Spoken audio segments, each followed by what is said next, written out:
और आइए अब आपको दिखाते हैं वॉर से जुड़ी हुई 25 बड़ी खबरें। डोनाल्ड ट्रंप के सीज फायर के ऐलान के बावजूद इजरायल मीडिया ने सीज फायर उल्लंघन का दावा किया। उत्तर और दक्षिणी इजरायल में हमले के अलर्ट सुने गए। तेल अवीव, हाइफा, गैलिली में धमाकों की आवाज सुनी गई। न्यूज 18 इंडिया की रिपोर्टिंग के दौरान तेल अवीव में बजे हमले के सायरन, सुरक्षित जगहों पर भागते नजर आए लोग। अमेरिकी राष्ट्रपति डोनाल्ड ट्रंप ने दावा किया, इजरायल और ईरान दोनों एक साथ मेरे पास आए और दोनों ने कहा शांति कराए। ईरान और इजरायल के बीच सीज फायर पर बनी सहमति। अमेरिकी राष्ट्रपति डोनाल्ड ट्रंप का बड़ा ऐलान। ईरान और इजरायल के बीच सीज फायर पर सहमति बनी। अमेरिकी राष्ट्रपति डोनाल्ड ट्रंप ने किया ऐलान। ईरान और इजरायल संघर्ष विराम में कतर ने की मध्यस्थता। कतर ने ईरान को समझौते के लिए तैयार किया। कतर में अमेरिकी एयरबेस पर ईरान का हमला। ईरान ने यूएस के एयरबेस पर 6 मिसाइलें दागी। ईरान के कतर पर हमले पर अमेरिका का दावा। सिर्फ कतर एयरबेस पर हमले का दावा किया। अमेरिका एयरबेस पर हमले के बाद ईरान की नेशनल सिक्योरिटी का बयान, कहा हमने हिसाब किया बराबर।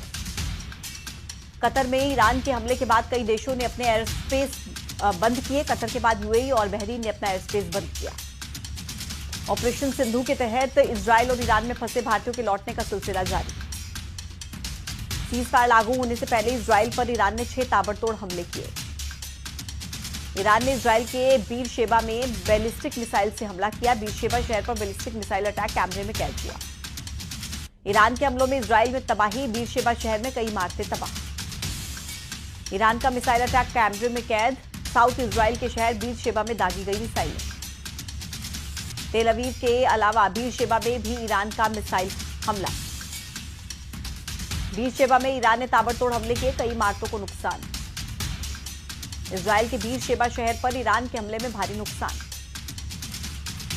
इजरायल में ईरान के हमले के बाद सेना का राहत बचाव का काम जारी।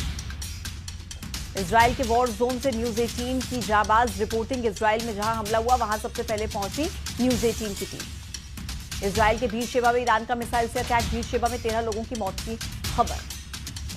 इजरायल ने भी ईरान पर किया पलटवार। इजरायल ने पश्चिम ईरान में एयर स्ट्राइक की। कतर में यूएस सैन्य अड्डे पर हमले से ईरान में खुशी। तेहरान में सड़कों पर जश्न मनाते दिखे लोग। ईरान की जवाबी कार्रवाई के बीच ट्रंप ने की बड़ी बैठक। अमेरिका के रक्षा मंत्री और सेनाओं के प्रमुखों के साथ हुई मीटिंग। इजरायल और ईरान के बीच औपचारिक रूप से सीज फायर का ऐलान। सुबह 9:30 बजे शुरू हुआ सीज फायर का समय। और इसी के साथ वक्त एक छोटे से ब्रेक का। ब्रेक के उस पार भी खबरें जारी रहेंगी।